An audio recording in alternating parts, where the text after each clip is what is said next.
Hello বন্ধুরা, তো চলে এসেছি আবার একটি বিশেষ গুরুত্বপূর্ণ আপডেট নিয়ে। তো ওবিসি কেস আপডেট, তো সমস্ত নিয়োগ কি ঝুলে যেতে পারে? তো তোমরা যেটা থাম্বনেলে দেখছো এটা কিন্তু হওয়ার সম্ভাবনা আছে বা নেই বললেও চলে। কেননা ওবিসি কেস, যে কেসগুলি করা হয়েছিল, তো যেটা আর কি হাইকোর্ট থেকে রায় দেওয়া হয়েছিল যে সার্টিফিকেটগুলো বাতিল করা হয়েছিল 2010 থেকে 24 পর্যন্ত সমস্ত সার্টিফিকেট বাতিল করা হয়েছিল, যেগুলো আর কি তাদের লিস্টের মধ্যে ছিল না। তো সেই কেস কিন্তু এখন সুপ্রিম কোর্টে চ্যালেঞ্জ আছে। তো প্রথমত বেশ কয়েকজন পিটিশনার কিন্তু সুপ্রিম কোর্টে পিটিশন দায়ের করেছে। তো তাদের স্ট্যাটাস কী আছে, কবে নেক্সট ডেট বা ডেট কবে পড়েছে, কবে হিয়ারিং হতে পারে, তো সমস্ত কিছু তোমরা এই ভিডিওতে জানতে পারবে। তো তার জন্য অবশ্যই কিন্তু বন্ধুরা ভিডিওর সবাই সম্পূর্ণটা দেখো, এবং দেখার পরে যদি ভালো লাগে লাইক করো, চ্যানেল নতুন হলে সাবস্ক্রাইব করে দিও, এবং যদি হেল্পফুল মনে হয় বন্ধুদের সাথে শেয়ার করে দিও। তো প্রথমত আমরা যে আর কি ক্যাবেট তারা ফাইল করেছিল, তো 72/58/2024, 27/5/2024 তারিখে ফিলিং ডেট। তো দেখো, state lower court, West Bengal high court at Kolkata.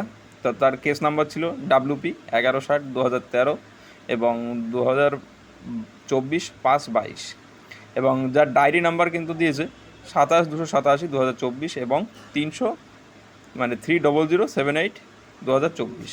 তো কজ টাইটেল কী আছে, Purabi Das versus state of West Bengal. তো পিটিশনার যে অ্যাডভোকেট আছেন সিদ্ধেশ বাবু।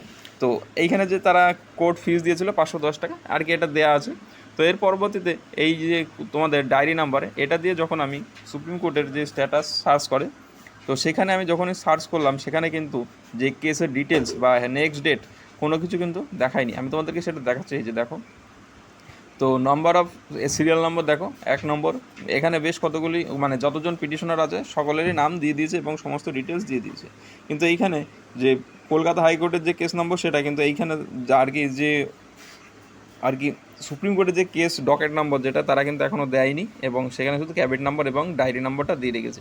তো এর পরবর্তীতে যখনই আর কি এই কেস নম্বর পড়বে এবং সাথে অন্যান্য যে সমস্ত আর কি নেক্সট ডেট পড়বে, তারপরে কিন্তু সমস্ত হেয়ারিং হবে। তো এই মুহূর্তে সবথেকে বড় ব্যাপার হলো যে 1.5 মাস 2 মাস পার হতে আসলো, কিন্তু এখনও কিন্তু এই ওবিসি কেসের কিন্তু কোনো ডেট পড়েনি।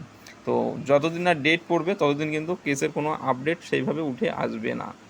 তো এইখানে দেখো যে কজন আর কি ক্যাবেট আর যতগুলো এই কেসের সাথে রিলেটেড আছে লিস্টিং হয়েছে। দেখো প্রথমত যে 28/5/2024 হয়েছিল একটা, 27/5/2024 একটা হয়েছে।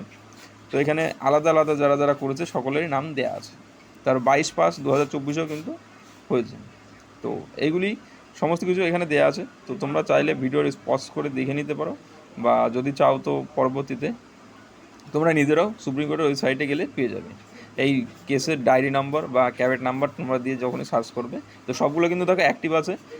তো এই হলো মূল ব্যাপার। যদি কোনো জিজ্ঞাসা থাকে অবশ্যই কমেন্টে জানিও, যতটা পারি হেল্প করবো।